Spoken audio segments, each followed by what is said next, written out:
네, 여러분 고맙습니다. 네, 멀리서 오신 동지 여러분 고맙습니다.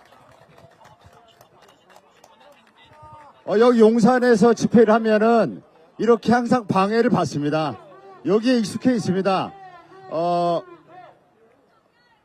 이 정도야 우리가 다 감수하고 우리의 목소리를 더 크게 외치면 되지 않겠습니까?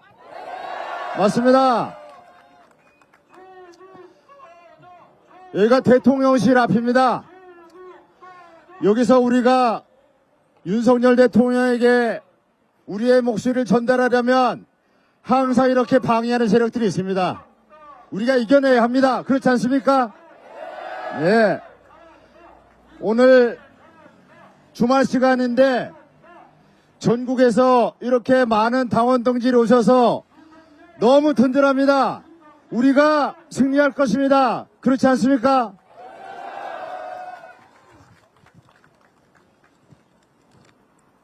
존경하는 국민 여러분, 사랑하는 당원 동지 여러분, 조국혁신당 원내대표 황운하입니다. 최혜병 순직사건 수사 외압의 의혹의 실체가 서서히 드러나고 있습니다. 사건 기록이 경찰에 입첩되던 날 대통령이 개인 핸드폰으로 이종섭 장관에게 3차례 전화했다는 사실이 보도를 통해서 공개되었습니다. 그간 대통령실 또 이종섭 국방장관, 김계환 해병대 사령관이 어떤 거짓말을 해왔는지 이제 하나씩 밝혀지고 있습니다. 뒤늦게 대통령실은 대통령이 2번 관여했다. 그렇지만 수사 개입은 아니다. 이렇게 강변하고 있습니다.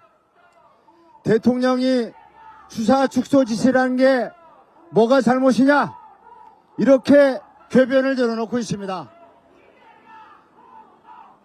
부정한 청탁을 받고 불법적인 수사지휘를 일삼으면서 내 권한을 내가 행사했는데 뭐가 문제냐? 이렇게 우기던 검사 윤석열의 모습이 떠오릅니다.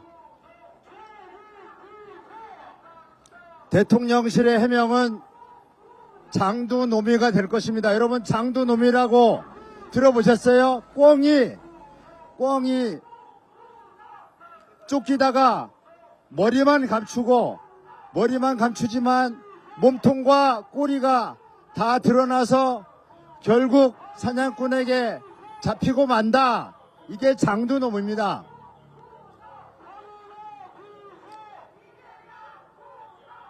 끝내는 잡히고 말 것입니다. 지금은 숨길 수 있다고 오판했지만 사건의 전모는 마침내 꿩이 잡히듯이 다 드러나고 말 것입니다. 이제 최혜병 사건은 이 수사 외압에서 국정농단으로 확대되고 있습니다. 윤석열 대통령이 혐의자에서 임성근 사단장을 빼라 이렇게 지시한 것이 확실해 보입니다. 경찰 이첩을 보류해라. 이후에 박정훈 대령을 보직 해임합니다. 그리고 직무가 배제된 이후에 사퇴를 준비하던 임성근 사단장은 직무에 복귀합니다. 그리고 결국 사건 기록은 다시 회수해 갑니다. 이런 일련의 비상식적인 일들이 진행되었는데 그 고비 때마다 윤 대통령의 통화 내역이 등장합니다. 윤 대통령의 직접 관여 정황이 하나씩 드러나고 있는 겁니다. 여기서 우리가 궁금하기도 하고 주목해야 할 부분이 있습니다. 왜 윤 대통령은 도대체 뭐 때문에 사단장, 고작 사단장 한 명에 불과한 임성근 사단장 9명을 위해서 왜 그렇게 무리하게 직권을 남용하면서 이 사건에 직접 개입했을까요? 이게 이 사건의 본질입니다. 누군가로부터 강력한 수사 청탁을 받았을 것입니다. 1시간에 3번씩이나 국방부 장관에게 개인 핸드폰으로 전화하면서까지 사건을 직접 챙기는 것. 이게 누군가에게 청탁을 받지 않았다면 이런 일이 일어날 수가 없는 것이죠. 여러분 여기에 주목해야 됩니다. 윤 대통령에게 누가 청탁을 했을까요? 여러분 윤 대통령이 이렇게 특별한 관심과 열정으로 1시간에 3번씩이나 장관에게 전화하듯이 우리 국민들 고달픈 민생을 그런 관심으로 챙겼더라면 대통령 지지율이 21%로 추락하는 일은 없었을 겁니다. 그렇지 않습니까? 그렇습니다. 사건의 본질을 우리가 직시해야 됩니다. 누가 윤 대통령에게 임성근 사단장을 구명하라고 누가 윤 대통령에게 청탁했느냐, 이것이 핵심입니다. 임성근 사단장이 누군가 브로커에게 구명 로비를 했을 겁니다. 이 구명 로비가 또 누군가에게 전달됐을 겁니다. 그 누군가가 또 윤석열에게 전달했을 겁니다. 이것을 풀 수 있는 것이 이번 특검 수사의 핵심입니다. 그렇기 때문에 우리가 특검을 하라고 하는 겁니다. 이 통화 내역이 작년 11월 달에 이미 공수처에 확보됐습니다. 근데 공수처 수사는 대통령실 앞에서 멈췄습니다. 대통령에게 압수수색을 해야 될 핸드폰, 그 핸드폰은 압수되지 않았고 대통령실 앞에서 공수처의 수사는 스톱했습니다. 그렇기 때문에 우리가 특검이 필요하다고 하는 겁니다. 공수처가 작년 10일에 확보된 수사 통화 내역을 가지고 전혀 수사가 진행되지 않았습니다. 이런 공수처를 믿고 대통령이 수사대장인 사건을 공수처에 맡길 수 있겠습니까? 그럴 수 없습니다. 그래서 특검 수사가 불가피한 이유는 바로 여기에 있는 것입니다. 공수처가 애초부터 수사 의지가 없었던 것인지, 아니면 심지어 공수처 수사에 수사 외압이 가해진 것인지, 이 부분을 우리는 묻지 않을 수 없는 것입니다. 이제는 해병대 수사단의 정당한 경찰 이첩의 방해, 또 특검 거부권 행사에 따른 대통령의 헌법적 권한의 사적 남용, 그리고 공수처 수사 방해에 이르기까지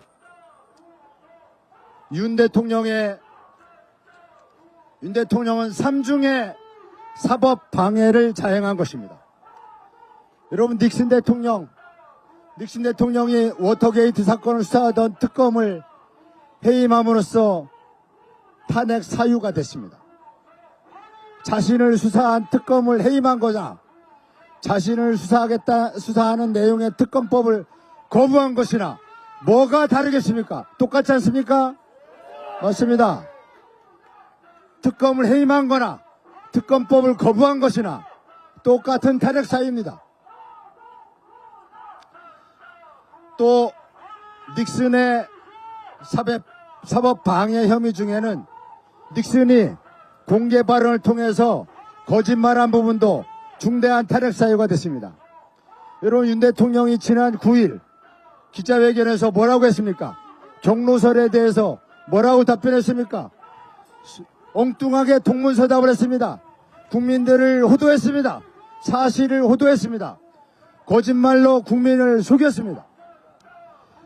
닉슨 대통령과 비교하면 윤석열 대통령의 탄핵 사유는 몇 곱절이 됩니다. 그렇지 않습니까?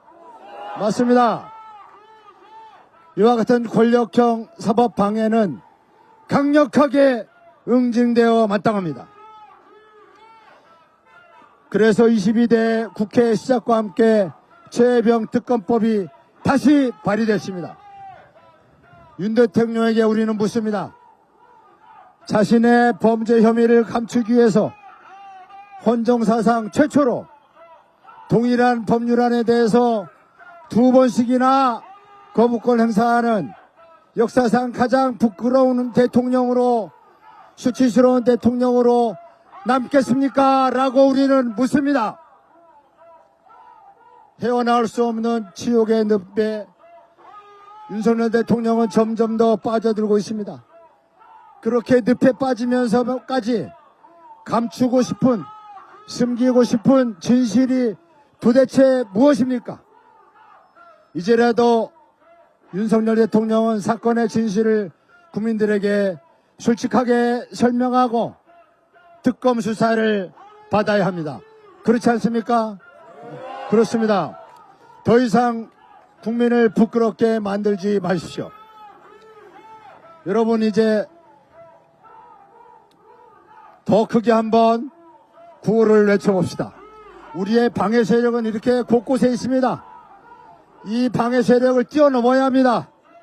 더 크게 한번 구호를 외쳐보겠습니다. 부끄러워 못 살겠다. 특검을 수용하라. 수용하라. 수용하라. 사법방해 국정농단 특검으로 수사하라. 한 번 더 해보겠습니다. 부끄러워 못 살겠다. 특검을 수용하라. 사법방해 국정농단 특검으로 수사하라.